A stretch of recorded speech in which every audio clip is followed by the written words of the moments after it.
Hey everyone, welcome back to Brad's Repair. So last week I did a video on tools that I would recommend for if you were starting out as a DIY like repair mechanic or do-it-yourselfer. And I've been kind of watching the views on that. You guys have killed it on that. That's probably the fastest I've ever seen one of my videos skyrocket. So I asked you guys last week if you thought you would like that. Some of you responded to it, some of you didn't, but there was a lot of views on it, so I thought, kind of going with that trend, we would maybe this week talk about some other type of tools that you could utilize for working on cars at home, for a friend, as a side hustle, what have you. And I really sat down and I thought about it, and I decided what we would do this week is I would pick a few tools that if I were starting out and I didn't have a lot of money to spend on it, I was going to do like a budget type thing, but I really wanted some good quality tools that I didn't have to spend a lot of money on, but would also help me do basic diagnosis of vehicles. So as a lot of you guys know, a lot of your more modern cars will say mid 90s and up, even some of your earlier 90s and up. A lot of those utilize electronic parts. So kind of going with that, I thought just a little bit of old school diagnosis with a little bit of new school diagnosis. So if you look back in my videos a few weeks ago, I did a video on a scan tool, diagnostic scan tool. They're pretty good at doing what they do, but at the same time, you can't always utilize just a diagnostic scan tool. Maybe you're working on something slightly older, like an early 90s vehicle that doesn't have a lot of diagnostics features, or maybe you can't find a scan tool, because I know from, we'll say mid 80s to 95, 96, they used a scan or diagnostic scan tool, and it was called OBD1. There's not a lot of scan tools out there anymore for OBD1. It kind of got phased out, but a lot of us still drive older cars and we need a way to diagnose it. Or maybe you don't have the budget or can't afford a diagnostic scan tool right now, because those things can get pretty pricey. So I picked just a few basic, rather budget-friendly tools that you could pick up at a local hardware store or Amazon or, Harbor Freight or what have you. Any of these type of stores that you can get the most bang for your buck and also help you diagnose stuff. So right here I have two different versions. This is going to be the main focus, but then I have a few side tools as well.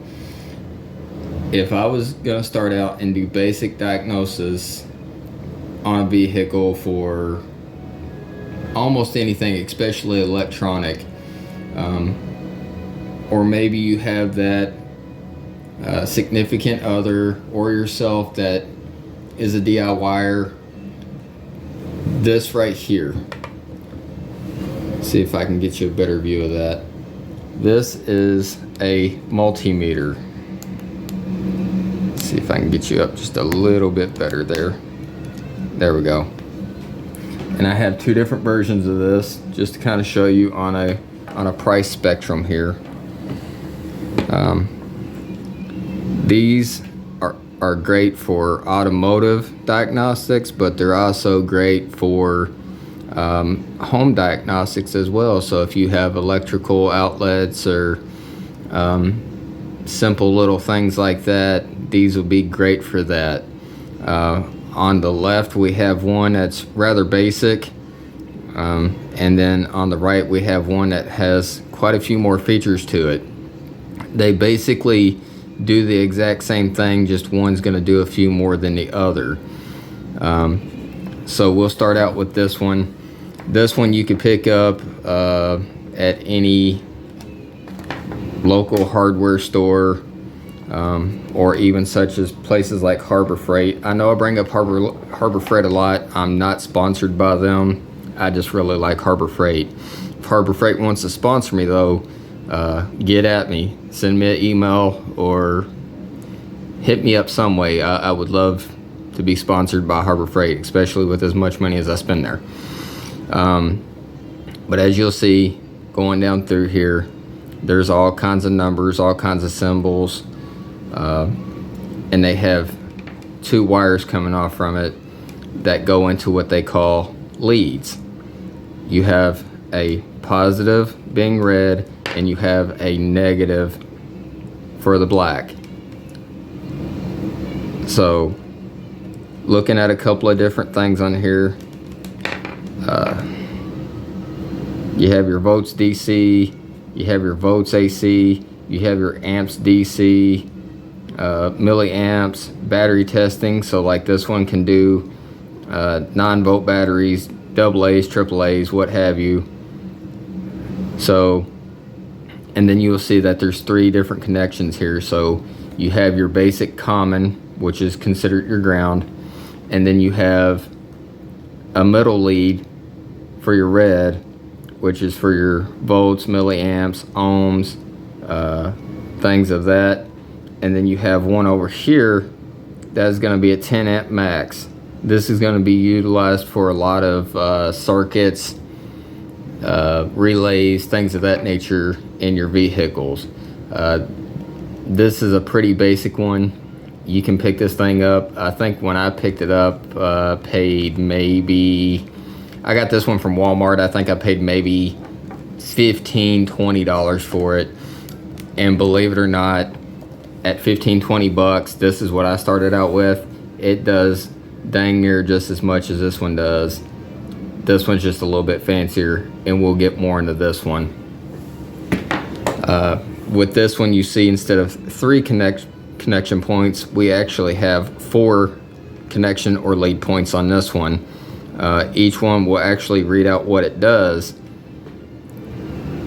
And then this one's a relatively simple dial setup, where that one kind of went all the way around. This one only goes halfway around, but we'll kind of get into this a little bit more. It also has a functions button, a hold button, a minimum, maximum. So with this, you can do all your basic things that you could do with this one over here, such as test circuits, relays. If you need to do kind of a generic version of testing your car battery to make sure it's charging properly, you can do that with these. You can do it with either one of them. This one, so we can turn this on here. We'll get this guy lit up here, and I'm just gonna put it on volts DC, which is going to be your most common for your cars. So if you look at the display, let me see if I can get you a slightly better view of this. It has a light function, so if you're in a dark area or kind of low lit area like I'm in right now, you can always turn the light on. It has a slight timer delay on it, so you can hold it like this and you can be able to see what you're working with. So you'll know that you're in DC mode, DC volts. And right now it's blank because we have nothing plugged in, which let me show you that function of this one, which is kind of cool versus the other one. So you go to say, put it on DC volts. It lights up and it tells you which 2 you need to plug it into. So you need to plug it into your common and then your red lead into this one. And that does that for all of them. So if you put it on that, you'll get those 2 light LED lights indicating that you need to put it there. Let's put it on here. Try to find one that does different here. Here we go. So then you'll see it changed it up there. Changes it there. And then one cool feature that it has, won't help you so much with cars, at least not that I've found yet, but could definitely help you for home wiring. As an example, it has what is NCU. For NCU, that means no contact voltage. So if I put it up here, you'll see it changes the LEDs down here, indicating where you need to plug your leads into. If I put it down here, nothing lights up. The reasoning for that is because no contact voltage. It has this little probe right here at the top, and you'll be able to run it across things. I don't know if I have anything that has power in it. Let's try. I happen to have a battery over here. Let's see. No. So you would utilize that for if you're trying to find a wire in the wall of your home or something like that. So this one would do a little bit more. There's different ones for different purposes. I just happen to find this one. I really like it. I've used it a lot. It will come with a basic set of leads with it. Try to pull these over here. These are a little bit better quality lead than what comes with this one over here. These are kind of basic. What you get is what you get. These here, you'll see it has small contact points at the very end, the little sharp points. But say you're testing a wire for a brake or a melted spot or what have you, and you can't quite reach what you need to reach with that, you'll turn your multimeter off, all the way off, and then you'll see it has this little red spot right here. You notice that as I'm holding with my right and spinning with my left, it doesn't move. It's because you can pop it off and it gives you a longer lead. And then if you don't need that longer area, then you pop that back on. Gives you a small interface to be able to utilize. One thing I will tell you, I've not tried this. I don't want to try it. I don't want to find out what it does. If you have these off and you're testing something, do not touch the end of these contacts. You're basically sending power through these leads to your multimeter to be able to tell you a reading on something. If you're grounding this and you touch this, or you have this touching something and you touch this, you might get a pretty good little shock out of it. I don't recommend it. I haven't tried it. I don't want to try it. But so as an example, I'll use both of them. And as you seen earlier, I actually brought this out on purpose. I happen to have a little battery right here. So you'll notice it says on the side 1.5 volts on the side of that. So we'll slide this one out of the way. We'll actually utilize this one just for demonstration purposes, since it's easier for you. It might be easier for you to read and understand. So like this one down here in the corner says battery on it. So what we would do, we're going to turn this all the way down to where it says battery, 1.5 volts. So now I'm going to try to set this up where you guys might be able to still see it. So with a battery, common, relatively simple, red to positive, and then black to negative. So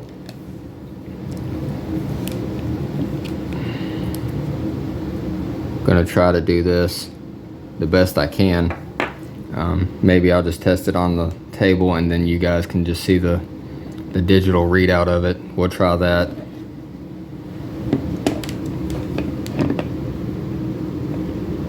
Try to get this to where it'll stay. Try to find some type of weight to slide in front of it here so that it can't slide.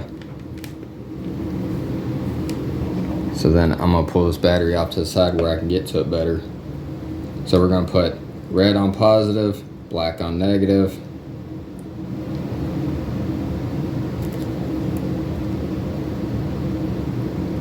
And then you'll get a digital read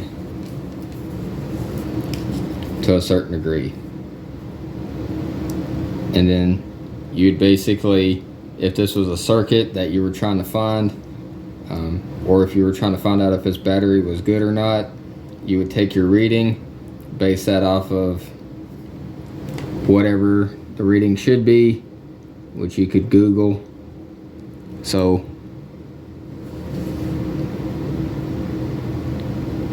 we're getting 1571 out of that. So you would just, for me, I don't know if that's good or bad for a AA battery. It just happened to be the only battery I have lying around. But you would use that and you would know if it's good, if it's bad, or what have you. Something else you could do with this, you could do a resistance test. So if you're working with a relay or a sensor or a circuit or anything in a car, and you need to know, you've done all your testing on it, or you've gone through your whole process, and you think, well, maybe it's a bad wire, maybe a wire has a bad spot in it. Well, there's a way you can test that too. So what we're going to do is, it's called a resistance test. So right up here, you'll see this right here. It has the arrow with the plus, has what looks like a little horseshoe, volts, ohm, and then right above that you'll see what looks like a little volume type symbol. So you would put that up here like that. Once again, it shows you in the bottom where you need to put it, so we know we need to put our red lead there, black lead down here in the common. And I don't have just a bare wire, but I do have this wire that has little alligator clips on it. So we'll take our black lead. It doesn't matter which end of the wire you stick it on. So for this one, I'm just going to pop these little caps off just so I can actually bite into that. Do the same thing on the positive side. We'll bite down into the opposite end of the wire. If yours has that, you'll get a little bit of a beep. Now you notice it's beeping. It says 0.1. So maybe I want to see what else it has. That's for ohms. We're going to hit the function button over here. Now we're getting 0.2 on just ohms. Let's see, let's light you guys up. We're going to hit that function button again. So now we're getting the arrow with the plus. So now we're getting 0.1. And then back to this again. So I'm gonna go ahead and unhook that just to get rid of the sound. But you would basically take that, or I would take that, I would look it up to see what the resistance should be in this particular gauge of wire. If it's between those numbers that I just got, or even if I used my little cheap basic one, as long as it said that it was within that specification, I know it's good. If not, you would basically, you're probably not going to have this on here, but if this wire was bad, then I would leave, say, this end connected but to a ground, and then I would just slowly take my red lead and I would kind of push into this coating and go all the way down the wire until I find the correct resistance that it should have within this wire. This happens to be a brand new wire. I know that's the correct rating for this particular gauge of wire, and I've actually already used that wire once, so I know it's good. This one here, this is a Amazon brand one. I picked it up a few years ago. I cannot pronounce that for the life of me, but that's what it is. That's KAIWEETS HT118A. If you need something that is a really good multimeter that would be for house or automotive. This would be a good option for you. Something else I did forget to show. Let me just turn it on. I'm gonna take these leads out just for the sake of the camera. So say you're working on your car or your house and you're not in a well lit area. We know we can backlight it, but also if we hold this in, I don't want to blind you guys, but there's a little light on the back as well. So there's a little LED that's built into the back of it. I think that's pretty cool. Also built into this particular one, the way I store it is probably not the correct way. I'll plug one in here, plug my red one into one of these other ones. I'll wrap the cords around, and on the back here, it has a place to actually leave. Let me grab one here and just show you. You can recess this into the back here, which you can tell I haven't used the storage portion of it a lot, but you can actually store it this way. Also has this so that if you want to hang it on a wall or what have you, you can do that as well. This one also has a cool little kickstand so that you can do like this, and I don't have to hold this, and I can just set it off to the side and what have you. This one I did not buy off of Amazon. I bought it off of a third party. I think I paid maybe $15 for it. I know they're not very expensive on Amazon though, but this will help you a lot with diagnosis. Something else. Oh, I almost forgot. So, depending on where you live at, this might be really important to you. Another cool feature this one has that red one there doesn't have, you'll see that it has a C and a F with a degrees mark. That's because you can turn it all the way over to this. It'll still light up where it goes, and it has this really cool probe. I'll go ahead and take this out. I've used this maybe twice. So what you would do is unroll it like this. It's rather long, so we're gonna go here, go back to here to make sure we know where it plugs into. So we know black goes here, red goes here, and then just to show you, let's backlight that again. You get two temperature readings. You get degrees Fahrenheit and you get a Celsius reading. So up here says 72, and then down here, so you get 72 degrees Fahrenheit, then you get 22 degrees Celsius. So on the end of that is this little bitty wire, very delicate at the very end of it. But what you can do, see if we can light that up again. I'm just going to use my body temperature as an example. You'll see it goes up. Try to warm my hand up a little bit.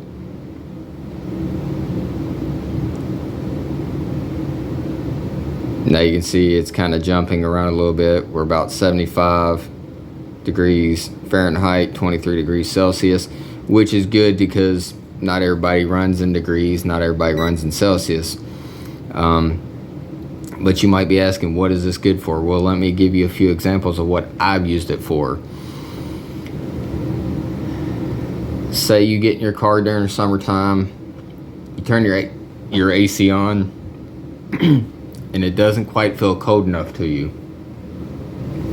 You can turn your AC on full blast. You stick this little guy in one of your vents, close off all your other vents. You'll see about where your temperature is for how cold it's getting inside your car. Another thing that I've used this for is, if you watch my videos, you know that I have cold air intake kits on both of my vehicles. Well, one thing I did differently to one vehicle than the other is I used heat tape on excuse me, I used heat tape on one of my cold air intake tubes versus my other one, I left just the bare aluminum. Kind of sneak this up in there, and then you can kind of get a temperature after the vehicle's warmed up, and I was able to tell between the two of them if one was producing more or less heat versus what it was producing when it was stock. So I was able to take this, stick it into my factory air box tube, get a base reading off of it. Then I was able to take it off, put my cold air intake kit on, get a baseline for it, and then when I decided I wanted to try insulating heat tape on it, I was able to put that on my cold air intake, run this back through there, and see if it was worth the effort of going through that. Something else you can use this on, you can use this in your house for your AC vents in your home. See if it's blowing a good temperature in one room versus the other. Some of you guys know I used to work at a furniture company as a delivery driver. I used to use this inside of refrigerators and freezers when customers would call and say, hey, my freezer's not freezing or my refrigerator's not cooling. That was a really handy feature for me to have. But that's just a few things that you can do with this. If you have one and you don't quite know all the features it can do, you can always YouTube it like this. There's a load of YouTube videos out there. There's a load of forums. You can find information basically anywhere, more often than not specific to your particular multimeter that you have, to tell you what you can and cannot do with it, such as this one here. Or if you just need a little bit of a refresher course, you can usually Google it. You can figure out what each one of these little symbols represents. And yeah, that's a great way to utilize a multimeter for your car. Now this tool, kind of old school but new school. These are very useful to have. I've used these quite often or not. Say you have a vehicle that has a no start situation, it'll crank but it won't fully start. Maybe you want to test a spark plug, and I'm using this as an example because with the multimeter, that resistance test I showed you through that wire, you could utilize that for a spark plug wire to see if your spark plug wire is bad. So kind of just rolling off that, maybe you want to test and see if you're getting another way of getting a good spark through your spark plugs is a spark gauge tester. And what that utilizes is a little alligator clip on the end right here, and then you would plug your spark plug wire into this end here, and then based on the way I do it anyway, each one of these are different depending on where you get it from, but it has this little adjuster knob, and what you can do is you start your car. If it's running or not running, you can just have somebody crank it, and you can unscrew this a little bit at a time. See if I can get that in there a little bit better, and it will actually spark from right there to across there, and depending on where you're at, you can tell if you're getting a good spark or not. The further out you go, the better reading you get. They have these for the coil on plug, so you have the really long boot, and then they have ones like this are for more of your old school traditional, that's just a basic spark plug wire. I definitely recommend picking up one of these. It definitely helps you a lot in that particular aspect. It's a pretty primitive tool, to say the least, but it produces results, so it's definitely worth it. And it's a simple tool. You can pick these up pretty much, I wouldn't say everywhere, but you can pick them up at auto parts stores, Amazon, and they're usually not very expensive at all. It's definitely worth spending the money on. I think I've used this maybe 3 times since I've had it, but the 3 times I've used it, I was glad that I had it. Going off of that and into another really useful tool. Maybe you don't have the funds right now to get a multimeter, or maybe you don't want to go with something as primitive as this, as bare bones basic. You want something a little bit fancier, but you don't have the funds for it right now. Really cheap but really awesome tool is a test light. Basically looks like a screwdriver, has a really sharp point on the very end of it down to a very small point. You'll see it has a clear handle and a spring, but I don't know if I can get it on. I'll try to get it between my fingers here. Between here and here, there's actually a little light bulb in it. So, and then you see it has a wire and leads into some form of alligator clip, as a lot of people call them, or some type of connection lead.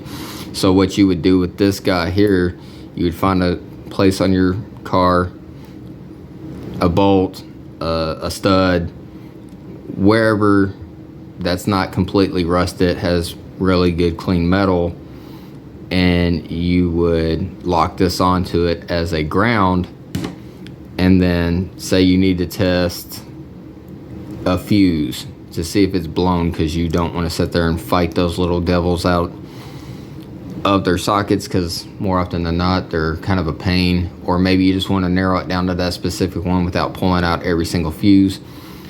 You would connect that into a ground, and then you'll take the end of this and you would push into, say, that fuse or wire, what have you.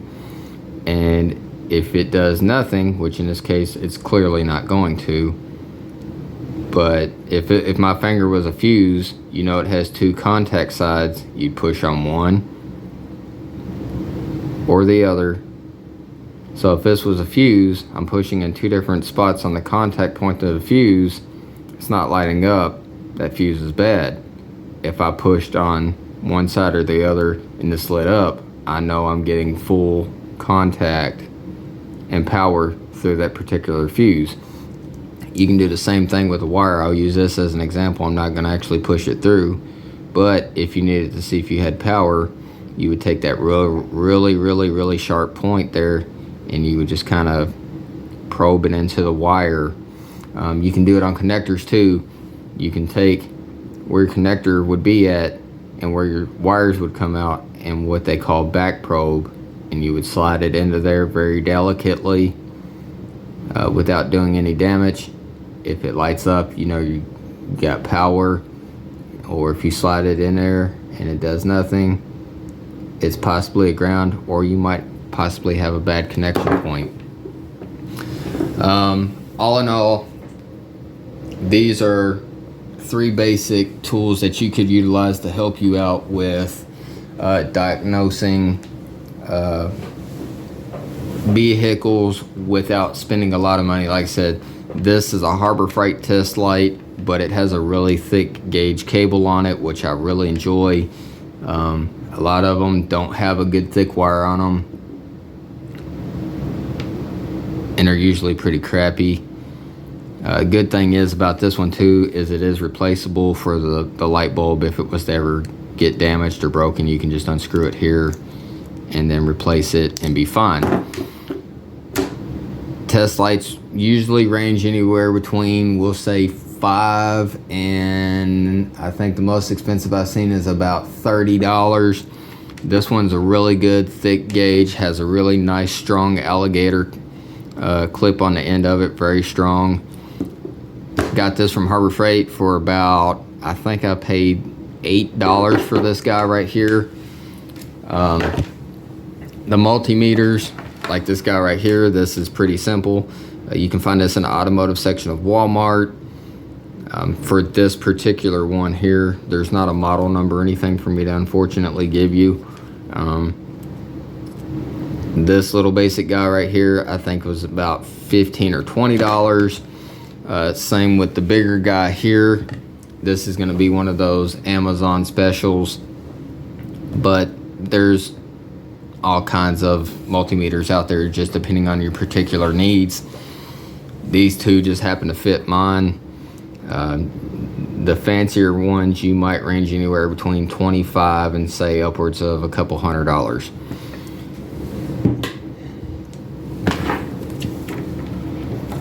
And then this little spark plug wire tester. I picked this up at a local parts house a few years ago. I think it was right around $18 or $20. But yeah, 3 simple basic tools that don't cost a lot of money. Like I said, you could pick up this multimeter, this test light, and this spark tester. Those 3 right there, 20, we'll just say 10, round up a little bit, and then around 15. So you're at 20, 35. So about, after taxes, around about 48, 50 bucks. That's not bad for 3 tools that you can do a lot of testing with to kind of narrow down the basic stuff to try to figure out rough idling situations, no start situations, with the multimeter, all different types of testing that you can do for circuits, relays, all kinds of good stuff. But yeah, I hope you guys enjoyed this video. Like I said, you guys really seem to like the last tool video that I did. I definitely want to get more back into the automotive repair thing versus doing just tools, but you guys did respond very well to the tools. So I think every once in a while I might throw a tool video in here as well, because tools are ever changing, they're ever growing. The evolution of tools make life so much easier. The further we get, the more advanced they get, the easier it makes our life, so that we don't have to go to mechanics and repair shops and spend hundreds of thousands of dollars to be able to do this stuff, when you can do it on your own and you get to keep the tools forever. So you'll forever get uses out of them for a long time. And you know that by doing it yourself, if you do it and it breaks, it's your fault. If you do it, it comes out right, it's your fault. So at the end of it, you get some pretty cool tools and you have nobody to blame but yourself. That's it for this video. Please like, share, and subscribe. Click that little like notification or icon. Click that little notification button so you can keep up with the more upcoming videos. As we go, as I've said it before, the goal is to get bigger and better videos, more in-depth videos. But yeah, I hope you guys enjoyed the video. A lot more to come from this. Very soon we'll be getting back to more of the actual car repair videos. A lot of future plans, a lot of future goals, and let's just keep this channel growing, guys. I'll see you guys next time.